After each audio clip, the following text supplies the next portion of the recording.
Dans cette exploration de nos rapports entre l'homme et la nature, et plus particulièrement entre l'innovation et la nature, une attitude peut être la duplication. La duplication d'un environnement ou d'un espace qui est appelé à disparaître. Comment envisager la disparition d'espaces qui sont menacés par le réchauffement climatique?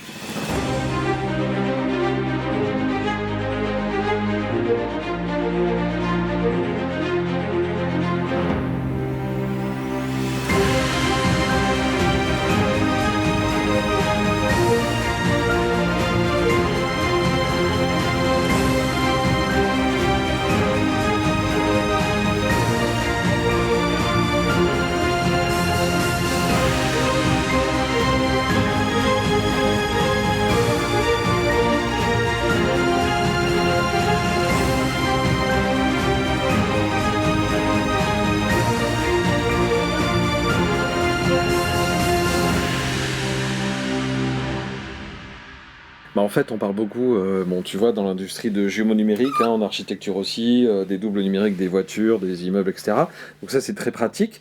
Et c'est exactement la solution qu'a choisi le dirigeant, le président de l'archipel du Tuvalu, qui s'est dit, mon pays va être immergé, donc vraiment submergé à cause du réchauffement climatique, par la montée des eaux. Donc quoi faire, finalement, de mon système politique, de mon pays, de l'arsenal législatif, gouvernemental, etc., et puis évidemment de la population. Ce chef d'État s'est dit, mon pays va disparaître sous les eaux, il va être submergé, que devient ma population, mon système gouvernemental, les lois, enfin tout ce qui constitue un pays, et ça c'est une question vraiment passionnante, parce que, hélas, plusieurs pays risquent d'être engloutis par les eaux, et donc lui a projeté, de dupliquer son État, son pays, aussi bien la géographie que sa culture, que son système citoyen dans le métaverse, de faire un double intégral dans le métaverse. Alors, t'as dit c'est la première fois, mais en fait, ça va pas être le premier cas, puisque les Caraïbes aussi envisagent d'être submergés prochainement par les effets du réchauffement climatique. Donc, ça va concerner beaucoup d'États, des millions de personnes. Donc, c'est double étatique dont tu parles. En fait, c'est quelque chose qui va être un objet d'étude et de réflexion très intéressant.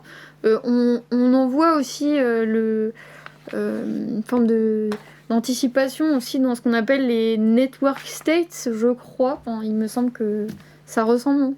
Oui, c'est ça, c'est exactement ça, les network states. Donc, c'est ces États finalement qui dépassent les frontières et qui sont constitués uniquement par des réseaux immatériels, pour ne pas dire virtuels, parce qu'évidemment là ça deviendrait une réalité. Et ça aussi qui est très intéressant, c'est que ça interroge ce fameux rapport entre réel et virtuel, qui selon nous, chez NetExplo n'en est pas un, parce que le virtuel n'est plus du tout, on peut dire qu'il est immatériel, qu'il n'est pas tangible, mais il occupe du temps, il permet de faire des vraies actions, etc.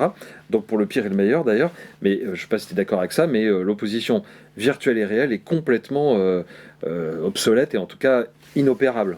Oui, c'est peut-être que ça permet effectivement de remettre en cause cette distinction entre le réel qui serait forcément concret et le virtuel qui n'est pas concret, parce que en fait, moi je pensais à ça tout de suite, c'est on passe beaucoup d'heures par jour sur notre portable, sur des plateformes, on discute avec des gens, et finalement, même si c'est des représentations, même si c'est pas concret, en fait, on est dedans. On est en train d'interagir, et il y a quelque chose peut-être de réel dans cette virtualité. Enfin, Exactement. Il y a des gens qui passent dans ces mondes-là, en fait. Oui, parce que la virtualité, le mot veut bien dire que c'est un potentiel. Voilà. La virtualité, c'est quelque chose qui n'est pas encore réalisé.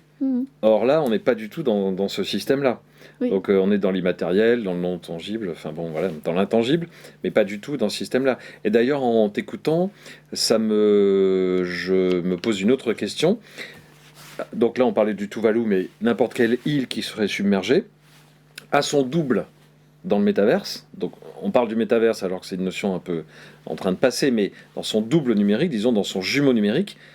Et on voit bien que même si chaque élément, chaque habitant, chaque endroit, chaque pétale de fleur est recréé avec son double numérique pour un pays, ce pays-là, ça serait une sorte de pays parfait, de pays idéal, de pays qui, du coup, règle des problèmes. Enfin, il y a une sorte de filtration des problèmes ou des enjeux ou de je ne sais quoi, en passant du pays tangible au pays numérisé. Oui, alors je me pose la question, dans cette version numérique ou version ce double-là, est-ce que la vie va continuer ou pas? Parce que si c'est juste une image, une sorte de capture d'écran Mhm. de l'île telle qu'elle était avant sa submersion, euh, là c'est plutôt une fonction patrimoniale, quoi. Mhm. Alors que si c'est un double où on va continuer à vivre, où il va Alors y c'est avoir l'idée, hein. encore... L'idée c'est vraiment ça, c'est de alors reconstituer ça, ouais, toute la vie d'un citoyen, de l'éducation, le vote, voilà, tout vraiment pour conserver cette citoyenneté, oui. sans territoire physique. En fait, ça fait penser un peu à la théorie de Platon, la théorie de la connaissance de Platon, qui Mhm. dit que en fait, la réalité n'est qu'une pâle copie d'une réalité plus haute, plus noble, plus parfaite, qui est le ciel des idées. Là, on a un peu cette idée que il y aura l'île, il y a l'île qui réelle, qui est exposée aux aléas, à la contingence du réel, et qui va être copiée dans un double qui, comme tu dis, va être parfait, c'est-à-dire Mhm. qui en fait sera exempt, ou qui sera immune à Mhm. tous les aléas, toutes les Mhm. contingences, et qui peut-être effectivement pourra incarner des principes ou des idéaux ou des choses qu'on n'a pas encore réussi à faire.